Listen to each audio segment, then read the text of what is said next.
I am Mason, 28 years old, and until recently, I was paying my parents $1,800 a month to live in my childhood bedroom while my younger sister Ashley lived rent-free in the room next door.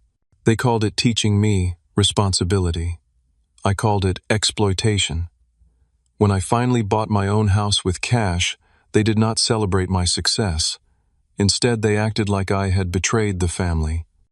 If you are watching this from your parents' house right now, hit that like button and subscribe, because financial independence tastes so much sweeter when the people who should support you try to hold you back instead. I grew up in a middle-class neighborhood in suburban Pennsylvania. My parents, Richard and Barbara, were not wealthy by any means, but they were comfortable. Dad worked as a sales manager at a car dealership, and Mom was an administrative assistant at a local insurance office. They always emphasized the importance of education and hard work. From an early age, they drilled into me that college was non-negotiable, the only path to success. I was a diligent student, maintaining a 3.8 GPA throughout high school, participating in robotics club, and even winning a regional science competition my senior year. When college acceptance letters arrived, I had several options, including a state school with a partial scholarship. But my dream was Northeastern University's engineering program. It was prestigious, rigorous, and unfortunately expensive. Very expensive. My parents encouraged me to follow my dreams, but made it clear they could only contribute minimally to my education. I understood their limitations and took out substantial student loans, believing the investment in my future would be worth it. I worked part-time throughout college to cover living expenses, often taking overnight shifts at a convenience store and weekends at the campus library. Meanwhile, my sister Ashley, 3 years younger than me, took a different path. She started at community college, studying business, but dropped out after one semester, claiming it was stifling her creativity. She then tried a cosmetology program, but left that too after a few months. My parents, especially Mom, were surprisingly understanding about these false starts, saying Ashley was finding her path. During my senior year of college, Ashley announced she was going to become a content creator. She started posting lifestyle videos and swimsuit photos online. My parents, who had been so insistent about traditional education for me, seemed fascinated by her digital endeavors. Dad even helped her set up lighting in her bedroom for better quality content. When I graduated with my engineering degree, I had approximately $75,000 in student loan debt. The job market was competitive, and while I secured an entry-level position at a respectable firm, the starting salary of $55,000 meant careful budgeting would be necessary to handle loan repayments and establish myself. Moving back home temporarily seemed like the most financially prudent decision. Many of my classmates were doing the same thing to build savings before venturing out on their own. When I approached my parents about it, they agreed, and I was grateful. I anticipated staying 6 months to a year while establishing myself professionally and building an emergency fund. The night I moved back in, Mom prepared a special dinner. It felt like a celebration of my accomplishment, graduating with honors in a difficult field. Dad opened a bottle of wine and we toasted to new beginnings. Ashley was there too, scrolling through her phone occasionally, showing Mom comments from her followers. As we finished dessert, Dad cleared his throat and adopted what I called his manager voice, the one he used when explaining financing options to uncertain car buyers. "Now that you are living here as an adult, we need to discuss household contributions," he said, folding his hands on the table. I nodded, having anticipated this conversation. "Of course. I can help with groceries, utilities, maybe $500 a month until I get established." Dad exchanged glances with Mom. "We were thinking something more substantial. You have a college degree and a professional job now. We believe in preparing our children for the real world," Mom added. "We think $1,800 per month is fair." I nearly choked on my coffee. $1,800. That is more than half my take-home pay after taxes. "Welcome to adulthood," Dad said with a firm nod. "Most people spend 30 to 40% of their income on housing. This is teaching you financial reality." I looked at Ashley, who was conspicuously quiet. "What about Ashley? She is living here too." Mom reached over to pat Ashley's hand. Your sister is building her business. She needs support during this entrepreneurial phase. So she pays nothing, I asked, unable to hide my disbelief. We invest in her content creation, Dad explained. It is a different situation. That night I lay awake in my childhood bedroom, surrounded by packed boxes I had not yet unpacked, calculating and recalculating my budget. With $1,800 going to my parents, plus $450 in student loan payments, I would have barely enough left for car insurance, gas, food, and professional clothes. Savings seemed impossible. The temporary solution I had counted on suddenly felt like quicksand.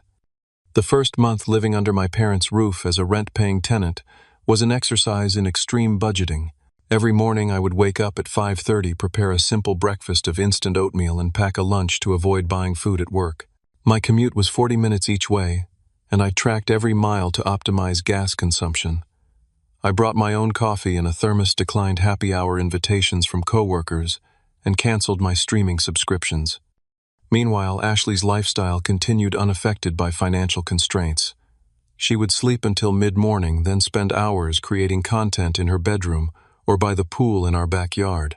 When she wanted new equipment, a new phone with a better camera, or trendy clothes for her posts, my parents readily provided these business expenses.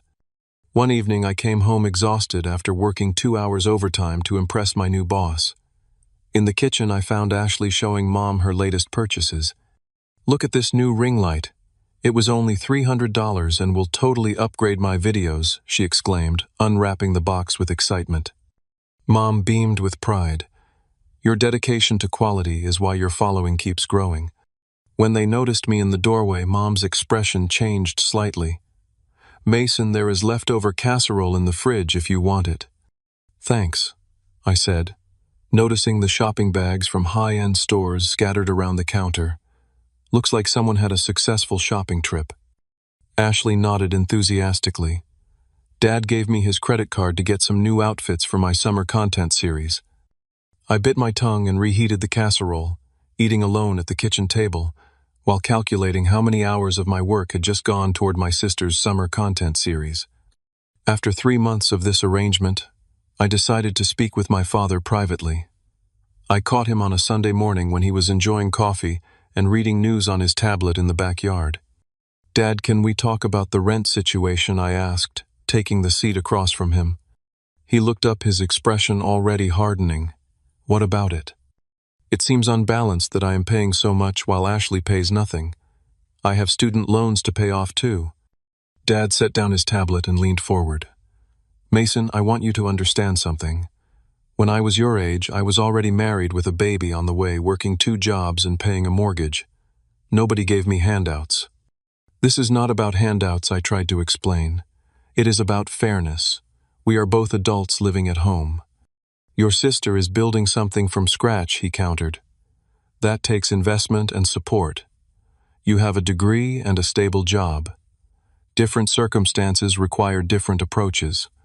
"But $1,800 is extreme," I persisted. "That is more than I would pay for my own apartment." "Then perhaps you should look into getting your own apartment," he replied, picking up his tablet again to signal the conversation was over. The next day I tried appealing to my mother while helping her prepare dinner.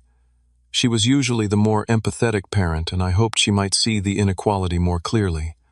"Mom, I am really struggling with the rent amount," I admitted as I chopped vegetables. "After loans and expenses, I cannot save anything." She paused, a flicker of concern crossing her face. "I understand it is difficult, honey. But your father believes strongly in teaching financial independence." "What about Ashley's independence?" I asked. Mom sighed. "Your sister is in a different position. Content creation is unpredictable. She needs a safety net while establishing herself. You have a secure corporate job with benefits." "But she is making money already," I pointed out. "I have seen the packages arriving with free products companies send her." "That is not the same as a steady paycheck," Mom insisted. "When you were in college, we supported you. Now we are supporting her dreams." "You did not pay my tuition," I reminded her gently. "I have $75,000 in loans." "We let you live here rent-free during breaks," she countered, her tone indicating she was growing uncomfortable with the direction of our conversation. It became clear that my parents had constructed a narrative that justified their disparate treatment of their children, and no amount of logical argument would penetrate it. My friend Jake was appalled when I explained my situation over lunch one Saturday. "Dude, that is insane. My parents charged me $300 a month when I moved back after graduation, and I thought that was strict." "$300 sounds like a dream right now," I admitted. "Look, my place has a spare bedroom," Jake offered. "My roommate moved out last month. I could rent it to you for $700, utilities included. It is not fancy, but it is yours if you want it." The offer was tempting. $700 was less than half what I was paying my parents. But something held me back. A mixture of guilt, obligation, and the stubborn hope that my parents might eventually recognize the unfairness of the situation. "Let me think about it," I told Jake. "It is complicated." "Family always is," he agreed. "But at some point you have to put yourself first." That evening I returned home to find Ashley lounging by the pool taking selfies while Mom brought her a smoothie. Dad was nearby installing a new umbrella to improve the lighting for her outdoor content. I watched this scene of devoted parental support from the kitchen window, the contrast to my own experience so stark it was almost laughable.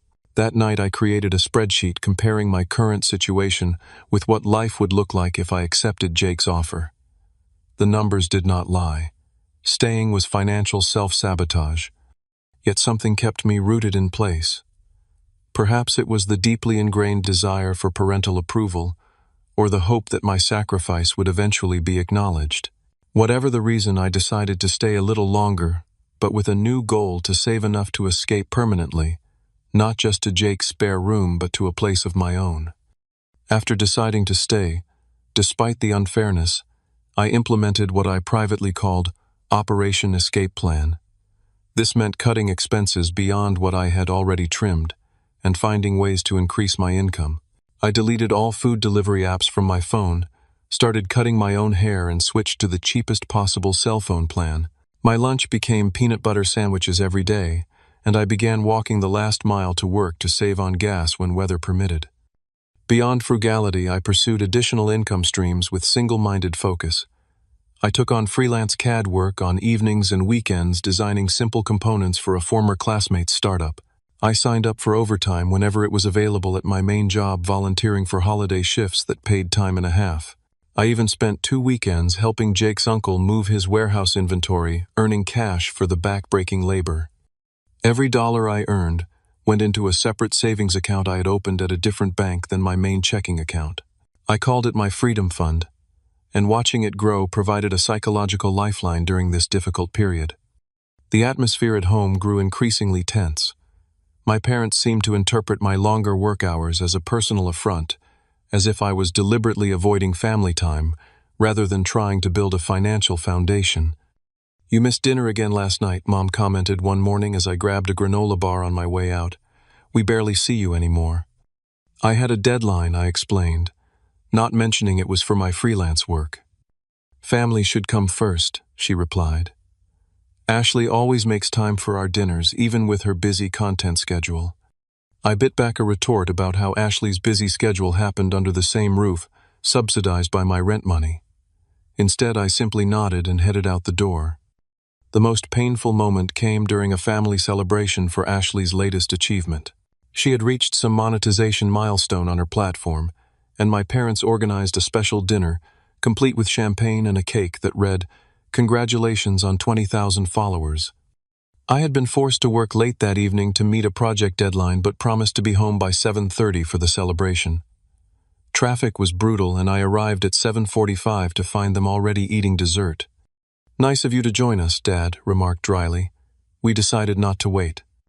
I texted that I was running late, I said, setting down my laptop bag. "Well, you missed Ashley's announcement," Mom said. "Tell him, honey." Ashley grinned triumphantly. "A swimwear brand wants to sponsor me. They are sending free products and paying me $3,000 for 6 posts." "That is great," I said, genuinely happy for her success, despite our complicated relationship. "Maybe now you will believe this career is real," Dad said, raising his glass in Ashley's direction. "Our daughter is becoming a real entrepreneur." I never said it was not real. I defended myself, taking an untouched slice of cake. You did not have to say it, Ashley retorted. Your disapproval is pretty obvious. I do not disapprove, I insisted. I just think. You just think your engineering degree makes you superior, she interrupted. But guess what I made more last month than your entry-level corporate job paid you? The revelation stunned me into silence. If that was true, the injustice of our living arrangements was even more profound than I had realized. Later that evening, I overheard my parents talking in the kitchen as I passed by on my way upstairs. The new ring light and backdrop setup for Ashley's room will cost around $600, Dad was saying. But it is worth the investment. Definitely, Mom agreed. And with Mason's rent payment coming in tomorrow, we can order it right away. I froze in the hallway, their words hitting me like a physical blow. My rent money was directly funding Ashley's career expenses. The pretense of teaching me financial responsibility suddenly felt like a cruel joke. The next day, I confronted Ashley when we were alone in the house. I found her in the kitchen preparing an elaborate smoothie bowl that she was clearly planning to photograph. Is it true you made more than $55,000 last month? I asked without preamble. She looked up, surprised by my direct question. Not quite that much, but close. Why? And you know I am paying $1,800 in rent while you live here for free. She shrugged, arranging berries in a perfect circle on top of her smoothie. That is between you and Mom and Dad. But you know about it, I pressed. Look, Mason, she sighed, setting down her phone. We have different paths. You chose the traditional route. I am blazing my own trail. Mom and Dad are investing in my future. And exploiting mine, I countered. They paid for your SAT prep courses and college applications, she argued. They supported you in different ways. That is not remotely equivalent to free housing and equipment worth thousands of dollars. Maybe not. She conceded then, added with surprising callousness. But it is not my fault. They see more potential return on investment in me than in you. Her words cut deep, revealing a truth I had been avoiding. My sister was not an innocent bystander in this dynamic, but an active participant in the unequal treatment.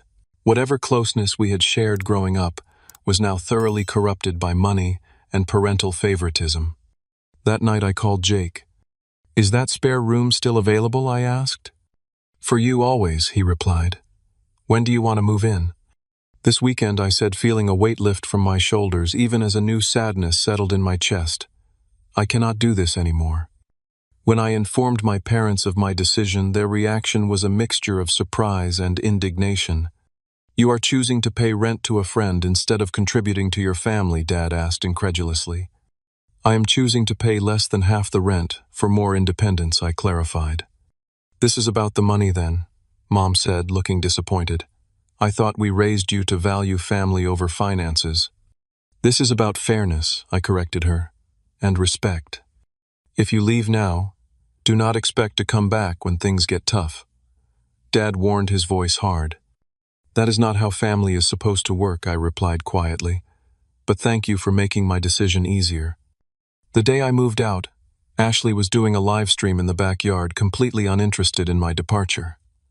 Mom hugged me stiffly at the door while Dad remained in his study, unwilling to say goodbye. As Jake helped me load the last box into his truck, I looked back at my childhood home with mixed emotions. Relief, yes, but also mourning for the supportive family relationship I had once believed in. Moving into Jake's apartment marked the beginning of a new chapter in my life. His spare room was small, barely fitting a twin bed and a desk, but it represented freedom. The first night there, I slept better than I had in months, despite the unfamiliar surroundings and the distant rumble of the elevated train that passed nearby every 20 minutes. Jake was the ideal roommate. He worked long hours at a graphic design studio and respected my privacy. We established easy routines, splitting household chores, and occasionally sharing meals when our schedules aligned. Most importantly, my monthly expenses dropped dramatically. With rent reduced from $1,800 to $700, I suddenly had breathing room in my budget. I created a detailed financial plan, allocating my newly available funds, strategically 40% to savings, 30% to accelerated loan repayment, 20% to professional development courses, and 10% to a small lose rated. quality of life fund. This last category was important. After months of extreme deprivation, allowing myself small pleasures like occasionally eating at a restaurant or buying new work clothes prevented burnout. My professional life began to flourish once the constant financial anxiety diminished. I arrived at work with more energy and mental clarity, which my supervisors noticed. 6 months after moving out of my parents' house, I received my first promotion and a 12% salary increase. Rather than adjusting my lifestyle upward, I maintained my frugal habits and directed the additional income entirely toward savings and debt reduction. Contact with my family became minimal and strained. I called my mother every other Sunday, out of a sense of obligation.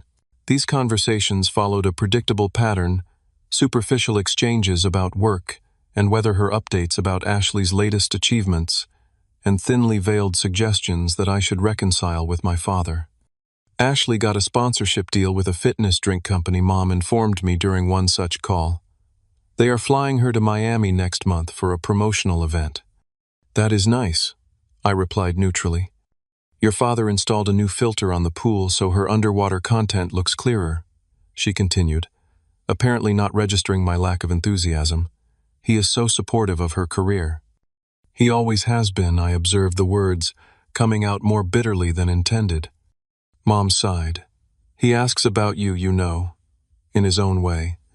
Has he asked about me directly, or just wondered aloud where his rent check went? I challenged. Mason, that is unfair. We were just trying to teach you responsibility. By charging me market rate rent while letting Ashley live free, that was not teaching responsibility, that was exploitation. These conversations inevitably ended with emotional distance wider than before. Holiday visits became awkward affairs that I limited to brief appearances. I would arrive late and leave early, bearing appropriately generic gifts and deflecting personal questions. Ashley and I maintained a coldly civil relationship during these gatherings, like distant acquaintances forced together by circumstance. Meanwhile, my freedom fund grew steadily. 9 months after moving out, I consulted with a financial advisor recommended by a colleague. Brian Kim was a straight-talking professional who specialized in working with young professionals, navigating early career financial decisions. You are doing exceptionally well for someone 2 years out of college, Brian observed, reviewing my financial statements during our first meeting. Most people your age are accumulating debt, not eliminating it, and building savings. I have strong motivation, I explained, without elaborating on my family situation. Have you considered your longer-term goals? He asked. At your current trajectory, you will have your student loans paid off in 3 years instead of 10. Then what? The question caught me off guard. I had been so focused on escaping my parents' financial control that I had not thought much beyond debt freedom. I guess I would save for a house eventually, I said. But that is probably 5 to 7 years away at least. Brian looked thoughtful. Not necessarily. The housing market has some interesting opportunities right now, especially if you are willing to consider foreclosures or properties that need work.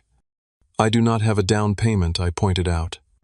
Conventional wisdom says you need 20% down, but there are other paths to homeownership, he explained. However, given your savings rate and discipline, you might be closer to having a significant down payment than you realize. This conversation planted a seed that grew into a new obsession. I began researching real estate in earnest, educating myself about market trends, neighborhoods, and financing options. I set up alerts for foreclosure auctions and bank-owned properties within a 30-mile radius of my workplace. 3 months later, an alert caught my attention. A foreclosed 3-bedroom ranch house in a transitioning neighborhood was coming up for auction with a starting bid significantly below market value. The listing included pictures showing a property that needed cosmetic updates, but appeared structurally sound. I immediately scheduled a viewing through the bank's real estate department. The house was better than I expected. Built in the 1980s, it had good bones, as my grandfather would have said. The roof was relatively new. The foundation was solid, and the major systems appeared functional. The outdated kitchen and bathrooms explained why it had not already been snapped up by flippers or other buyers. That evening I ran exhaustive calculations. Between my savings, the recent bonus I had received for completing a difficult project ahead of schedule, and liquidating some investments, I could potentially make a cash offer. It would deplete nearly all my resources, leaving just a thin emergency fund, but the mortgage-free ownership would immediately improve my monthly cash flow. The risk was significant. A house inspection might reveal hidden problems. The neighborhood, while improving, still had vacant properties. And emotionally, this would be a massive step, a definitive statement of independence that would likely further strain family relationships. I called Brian for his professional opinion, walking him through my numbers and concerns. On paper, it makes financial sense, he admitted. The price is well below market, even accounting for needed renovations. And with no mortgage, your monthly expenses would be limited to taxes, insurance, and utilities, which should be less than your current rent. But I prompted, hearing the hesitation in his voice. But real estate is illiquid, and you would be tying up almost all your capital. That creates vulnerability if you lose your job or face a major unexpected expense. I considered this soberly. What if I continue living with Jake for 6 months after purchase? I could do basic renovations while building my emergency fund back up before moving in. Brian sounded more enthusiastic about this modified approach. That significantly reduces the risk profile. If you can maintain your current savings rate while preparing the house, you would be in a much more secure position when you do move in. 2 days later, I submitted a cash offer slightly above the starting bid but still well below market value. After a brief negotiation, the bank accepted. I was going to be a homeowner at 30 years old, something that had seemed impossible less than 2 years earlier. The 30 days between offer acceptance and closing were filled with both excitement and anxiety. I told no one except Jake and Brian about the pending purchase, not even mentioning it during my obligatory calls with my mother. The secrecy was partly superstitious, not wanting to jinx the deal before it was final, and partly strategic, wanting complete independence in making decisions about the property. I hired a thorough home inspector recommended by Brian, who spent 4 hours examining every aspect of the house. His report confirmed my initial assessment. The property needed cosmetic updates and had some minor issues, but no major structural or system problems that would require immediate expensive intervention. The HVAC system is older but well maintained, he explained as we walked through the house. You will probably need to replace it in the next 5 years, but it is not an emergency. What about the electrical panel? I asked, noting it looked older than I was comfortable with. It is an older style but up to code for when it was installed, he confirmed. I would budget for an upgrade, but again, not day one critical. I created a detailed renovation plan prioritizing projects by necessity, cost, and impact. The kitchen and main bathroom would need complete overhauls eventually, but I could live with them in their current state while saving for those larger projects. Immediate priorities would be refinishing the hardwood floors hidden under stained carpeting, repainting throughout, and replacing a few damaged windows. As closing day approached, doubt occasionally crept in. Was I making a responsible decision, or an emotional one driven by the desire to prove something to my family? Was I rushing into homeownership before I was truly ready? Jake helped keep these anxieties in perspective. Remember why you started saving in the first place? He reminded me one evening when I was particularly stressed about the decision. You wanted independence and security. This house gives you both. But what if I am making a mistake? I worried. What if the market drops, or the neighborhood does not improve as expected? Then you still have a place to live that costs you less per month than renting, he pointed out pragmatically. And you are young enough to recover from a less than perfect investment. The night before closing, I barely slept, running mental calculations and second-guessing myself until dawn. But when I walked into the title company's office the next morning, a strange calm settled over me. Signing my name dozens of times, watching as the bank representative confirmed receipt of the funds, and finally accepting the keys from the real estate agent felt surreal but right. "Congratulations, homeowner," the agent said with a genuine smile. "You got a great deal." Afterward, I drove directly to my new property. Standing alone in the empty living room, keys in hand, I experienced a complex mix of emotions: pride in what I had accomplished through discipline and perseverance, anxiety about the responsibilities ahead, and a lingering sadness that I could not share this milestone with parents who would be genuinely happy for me without complications or conditions. I walked through each room slowly, mentally, placing furniture I did not yet own, imagining improvements I would make over time. In the largest bedroom, sunlight streamed through dusty windows, creating patterns on the faded carpet. This would be my room, I decided. My first true adult space, governed by my choices alone. The next few weeks were a blur of activity. I took a week of vacation from work to tackle the most critical improvements before moving in. Jake helped me tear out the old carpeting, revealing hardwood floors in better condition than expected. They needed refinishing, but not replacement, saving thousands of dollars in my renovation budget. I learned to do many things by watching online tutorials. Basic plumbing repairs, installing ceiling fans, patching drywall. For more complex tasks like electrical work, I hired professionals but watched carefully, asking questions to understand what they were doing. Each new skill acquired felt like another declaration of independence. Weekends became dedicated to home improvement. I established relationships with the staff at the local hardware store, who began greeting me by name and offering advice on projects. The house slowly transformed not into a showcase home but into a comfortable, functional space that reflected my priorities: quality over flash, durability over trends. 3 months after closing, the house was ready for occupancy. The floors gleamed with fresh polyurethane. The walls wore clean, neutral paint. New energy-efficient windows had replaced the damaged ones, immediately improving both appearance and comfort. The kitchen and bathrooms remained dated but were scrupulously clean and functional. I had kept my promise to rebuild my emergency fund before moving in. With overtime and a small performance bonus, plus continuing to live frugally at Jake's, I had accumulated enough savings to feel secure in my decision. The time had come to move into my own home and eventually to let my family know about this major life change. Jake helped me move my modest belongings on a Saturday morning. It took only 2 trips in his truck, a reminder of how minimally I had been living. As we carried in the last box, containing my books, Jake looked around the transformed space. "I am proud of you, man," he said sincerely. "You turned a bad situation into something amazing." "I could not have done it without your support," I replied, equally sincere. The spare room made all the difference. So he asked, helping me position my couch in the living room, "When are you going to tell your family?" I had been pondering this question for weeks. "I am thinking of inviting them over next weekend. Not telling them it is my house until they arrive." "Bold move," Jake commented. "How do you think they will react?" "Mom will probably be happy for me once the shock wears off," I predicted. "Dad will find something to criticize, and Ashley will be jealous that I did something she has not."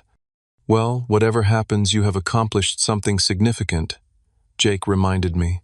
"No one can take that away from you." That night, after Jake left, I sat alone in my living room, listening to the unfamiliar creaks and settling sounds of my house. My house. The thought still seemed surreal. 2 years ago, I had been paying extortionate rent to live in my childhood bedroom, watching my sister receive endless support while I struggled. Now I owned a home outright with no mortgage at an age when most of my peers were still drowning in debt. I pulled out my phone and composed a text message to my mother. "I would like to have you, Dad, and Ashley over for lunch next Saturday. I have something to share with you." Then I hit send before I could reconsider, setting in motion a confrontation that would either begin healing my family relationships or sever them more completely than ever. The week leading up to my family's visit passed with excruciating slowness. Mom had responded to my invitation with surprise and cautious enthusiasm, saying they would be there at noon on Saturday. I spent the intervening days in a state of nervous anticipation, alternating between hope for reconciliation and preparation for conflict. I cleaned the house obsessively, wanting it to be impeccable when they arrived. I planned and shopped for a simple but impressive lunch, deciding on a menu that required minimal last-minute preparation so I could focus on the inevitable conversation. I even bought new dishes, wanting nothing in my home to remind me of my parents' house. Saturday morning, I woke at dawn, too anxious to sleep. I made final preparations, arranging a fruit platter, setting the dining table with care, and positioning photos of the house from before my renovations where they would be visible. I wanted them to appreciate not just that I had bought a house, but that I had improved it through my own efforts. At 11:55, I heard a car pull into the driveway. Through the window, I watched my family emerge. Dad looked irritated already, checking his watch as if confirming I was wasting his time. Mom was carrying a small gift bag, her standard peace offering. Ashley trailed behind them, sunglasses on, phone in hand, clearly documenting the outing for her followers. I opened the door before they could knock. "Thank you for coming," I said, trying to keep my voice steady. "Please come in." They entered with the awkward formality of distant relatives at a funeral, looking around with poorly concealed curiosity. "This is a nice place," Mom commented, handing me the gift bag. "Just a little housewarming present. Nothing special." "Whose house is this?" Dad asked bluntly, inspecting the newly refinished hardwood floors with a critical eye. "One of your friends." "It is mine," I said, simply watching their expressions carefully. "I bought it 3 months ago." The silence that followed was absolute. Mom's mouth opened slightly in shock. Dad's face reddened. Ashley lowered her phone, her performance momentarily forgotten. "You bought a house," Mom finally managed. "But how? When?" "Cash purchase of a foreclosure," I explained, unable to keep a note of pride from my voice. "I have been saving aggressively since I moved out." Dad found his voice, and it was cold. "This neighborhood is not great. The resale value will be compromised." Of course, that would be his first response. Not congratulations, not surprise at my achievement, but criticism.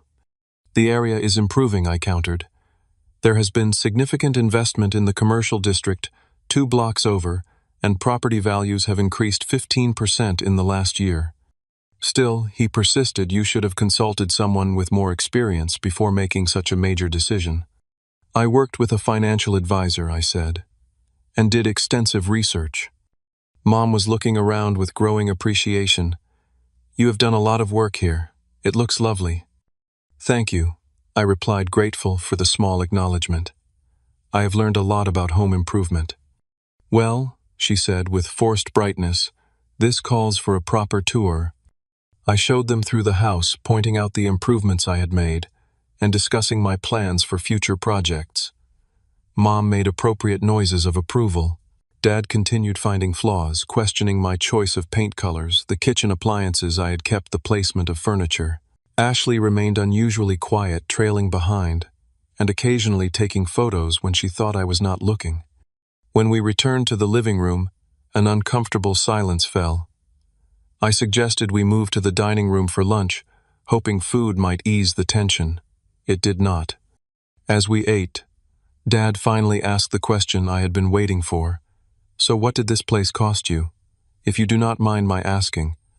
$120,000, I answered truthfully. "It appraised at $170,000 after the basic improvements I have made." He nodded, processing this information. "And you paid cash, no mortgage." "That is right." "Where did you get that kind of money?" he demanded, his tone suggesting I must have done something illegitimate. "I saved it," I said simply. "When I moved to Jake's, my expenses dropped dramatically. I worked overtime, took on freelance projects, invested carefully." "In 2 years," Ashley interjected skeptically. "That does not add up." "It does when you are not paying $1,800 a month to live in a bedroom," I replied, unable to keep the edge from my voice. Dad's face darkened. "So that is what this is about. You are still bitter about the rent." "This is about what I accomplished despite the obstacles," I corrected him. "I am proud of what I have achieved." "You should be," Mom said quickly. "It is impressive, honey." "It is reckless," Dad countered. "Tying up all your capital in a starter house in a questionable neighborhood." Richard, Mom warned, but he continued. "We expected you to be building a career, saving responsibly for the future, not rushing into property ownership to prove some point." "What point would that be?" I asked, though I knew exactly what he meant. "That you do not need our help or guidance," he said dismissively. "That you know better than your parents." Ashley chose this moment to rejoin the conversation. "I think it is a bit much," she said, gesturing around. 3 bedrooms for 1 person. It is wasteful when you could have gotten a nice condo closer to downtown." "I like having space," I replied, "and the extra bedrooms give me flexibility for the future." "Plus, he got an excellent deal," Mom added, trying to be supportive. "The investment potential alone justifies the purchase." Dad made a dismissive noise. We will see about that. The market is unpredictable. An uncomfortable silence fell over the table. I excused myself to bring dessert from the kitchen, needing a moment to collect my thoughts. When I returned with a store-bought cheesecake, I found my parents having a heated, whispered conversation that stopped abruptly when I entered. "Everything okay?" I asked, setting down the cake. "Fine," Dad said curtly. "Your mother and I were just discussing some family matters." Such as I prompted, serving slices of cheesecake. Mom looked uncomfortable. "Nothing important." "If it concerns family, it concerns me," I insisted. Dad exchanged glances with Mom, then sighed heavily. "If you must know, we had certain expectations about your financial contributions to the family." "My contributions," I repeated, confused. "You mean the rent I was paying?" "Not just that," he said. "We assumed that as you established yourself professionally, you would help support the family as a whole, including your sister's endeavors." The implication hit me like a physical blow. "You expected me to keep subsidizing Ashley indefinitely." "Not subsidizing," Mom objected. "Contributing to family goals." Such as I pressed. Dad looked me directly in the eye.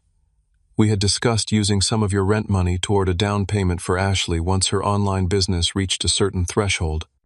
I nearly choked on my water. "You were planning to use my money to buy my sister a house?" "Not immediately," Mom clarified quickly. "But yes, eventually. As a family, we support each other's success." "When was anyone planning to support mine?" I asked, my voice dangerously quiet.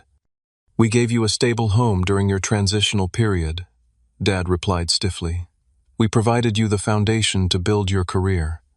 "You charged me market rate rent for a bedroom," I countered, my control slipping, "while giving Ashley everything for free." "Your sister has a different path," Mom began, but I cut her off. "Stop saying that different paths do not justify exploitation." "Exploitation is a strong word," Dad said coldly.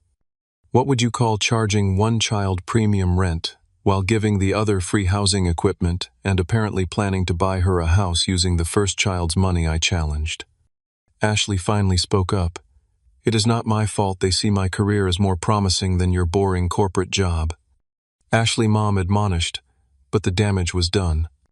"Is that really how you see it?" I asked, looking from one parent to the other. "That her path deserves investment, but mine does not." "We are proud of both our children," Mom insisted weakly. "But you invest in only one," I pointed out.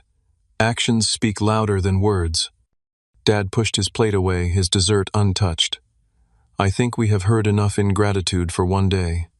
You have made your point with this house purchase. You do not need or want our help." Message received.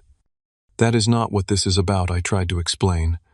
"This is about self-respect and independence, not rejection of family." "It certainly feels like rejection," Mom said, her eyes filling with tears. "You did all this without even telling us. Made this huge life decision in secret. Would you have supported my decision if I had told you?" I asked. Neither answered, which was answer enough. "That is what I thought," I said quietly. Dad stood abruptly. "We should go. Thank you for lunch." Mom and Ashley followed his lead, gathering their things in uncomfortable silence. At the door, Mom hugged me stiffly. "The house really is lovely, Mason. I hope you will be happy here." Dad merely nodded curtly. Ashley paused before leaving, looking around one last time with an expression I could not quite interpret. "Congratulations, I guess," she said finally. "It is not what I would have chosen, but it suits you." As their car pulled away, I realized that last comment was the closest thing to a genuine response I had received from any of them. Not enthusiastic support, not genuine happiness for my achievement, but at least acknowledgement of it as mine. I closed the door and leaned against it alone in my house once more. The confrontation had gone almost exactly as I had anticipated, yet it still left me feeling hollow. I had hoped irrationally, perhaps, that seeing my accomplishment might shift their perspective, might make them recognize the unfairness of their past treatment. Instead, it had only confirmed what I had suspected all along in their eyes. I was valuable primarily as a source of financial support for the family system, not as an individual with my own dreams and needs.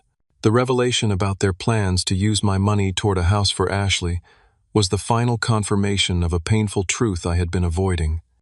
I spent the rest of that day cleaning up the barely touched lunch, putting away the new dishes, and sitting quietly in various rooms of my house, reminding myself that despite the painful conversation, I had achieved something significant.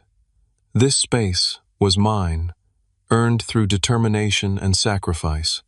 No one could take that away from me, not even family members who failed to appreciate its value.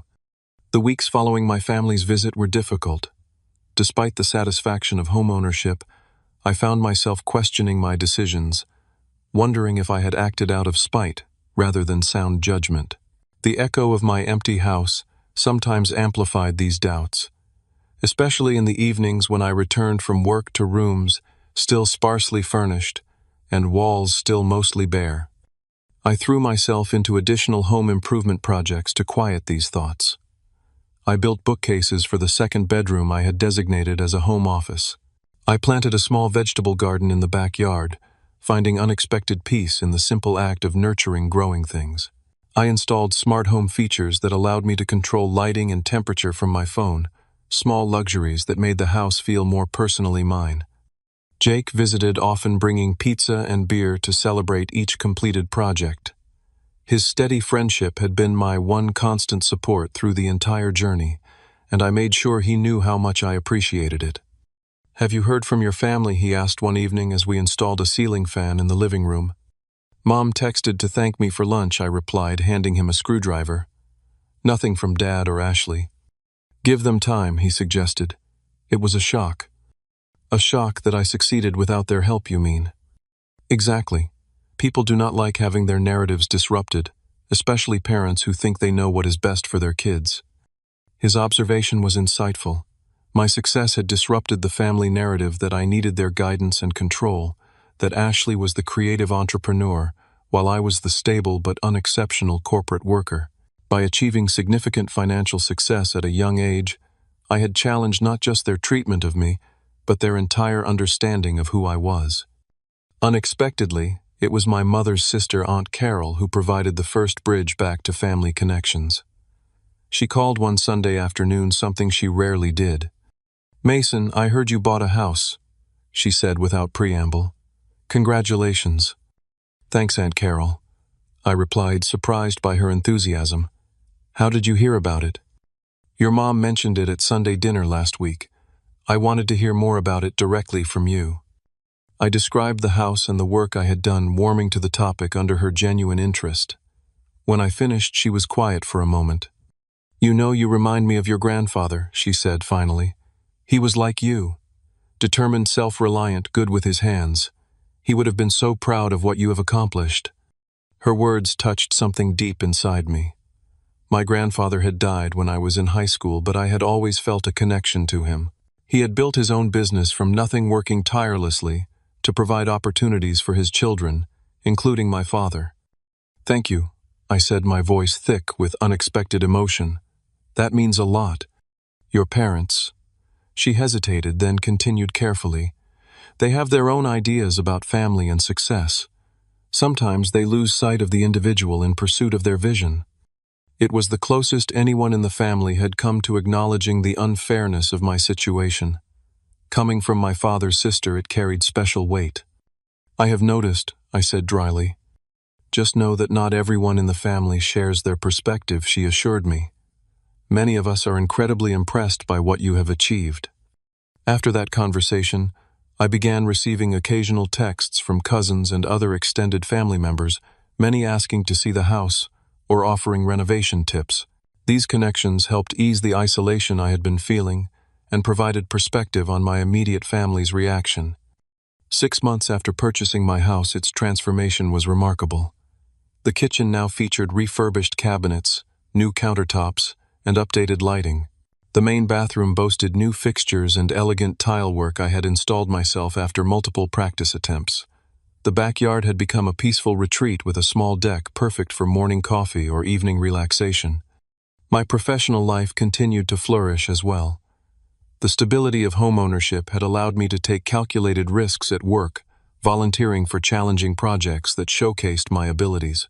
These efforts resulted in another promotion, this time to project lead with a corresponding salary increase. My student loans, once a source of constant anxiety, were now on track to be fully paid off within 18 months. My relationship with my immediate family remained strained, but was slowly evolving. Mom had visited twice on her own, each time commenting positively on new improvements to the house. Dad maintained his distance, but his criticism had softened to occasional questions about property taxes or insurance rates, topics within his comfort zone. Ashley and I communicated primarily through group texts about family events, maintaining polite distance. I had heard through Mom that her content creation business was experiencing difficulties as platform algorithms changed and competition increased. I felt sympathy for her struggles but maintained boundaries around financial discussions. The most unexpected development came 9 months after my family's first visit to my home.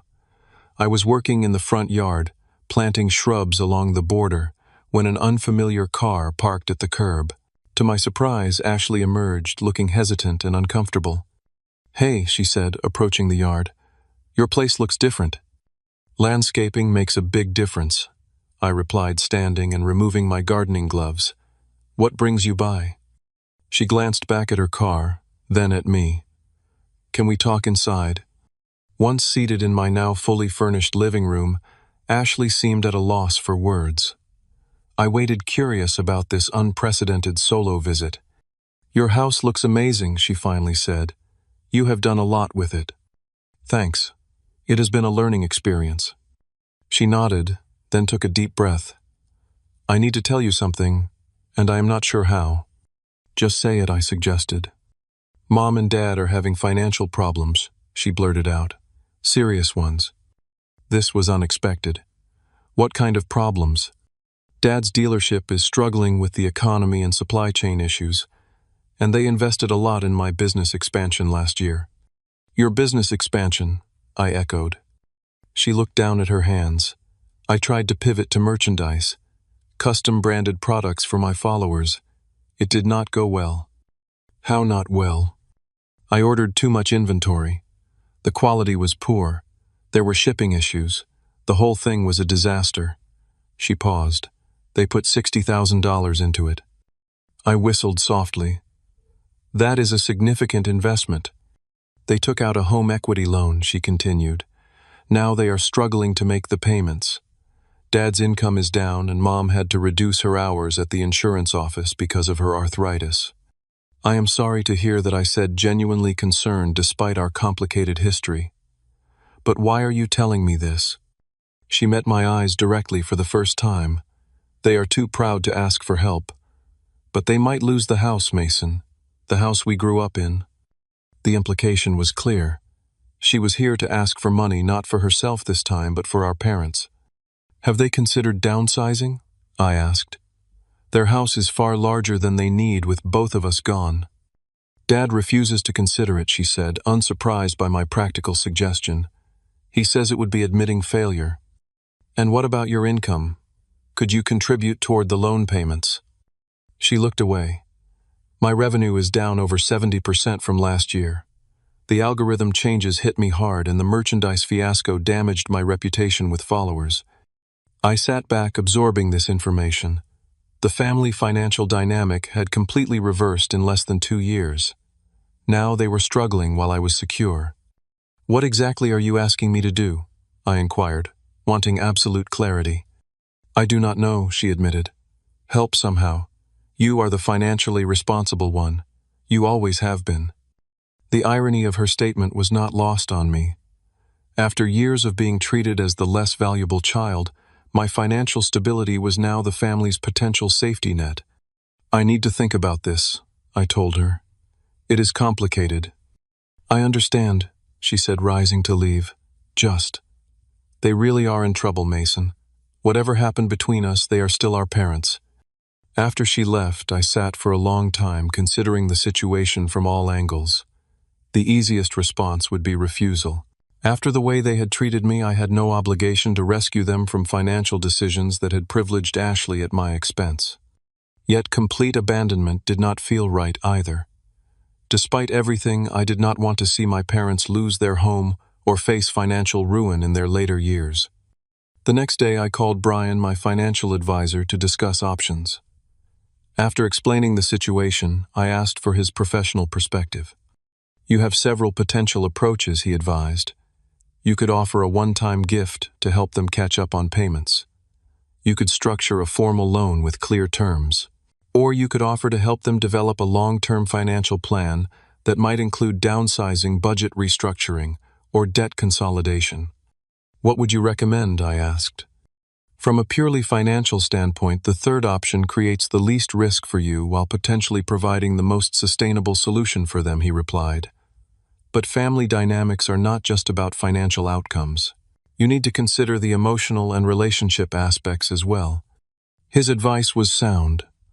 This situation required balancing financial prudence with compassion, while also maintaining the healthy boundaries I had worked so hard to establish. After careful consideration, I decided on a combined approach. I would offer to pay for a financial advisor to help my parents develop a sustainable plan, and I would provide a one-time contribution toward their immediate mortgage needs structured as a formal loan with moderate interest and clear repayment terms. When I presented this proposal during a family dinner I arranged at a neutral restaurant location, the reactions were mixed. Mom was tearfully grateful. Dad was initially resistant, his pride wounded by the need to accept help from his son. Ashley seemed relieved that I was willing to help at all. "I do not need financial counseling," Dad insisted. "I have managed money my entire adult life." "Consider it a second opinion," I suggested mildly. "Even financial professionals consult with colleagues on complex situations." Eventually, he agreed to my terms, though I suspected it was Mom's influence behind the scenes that secured his cooperation.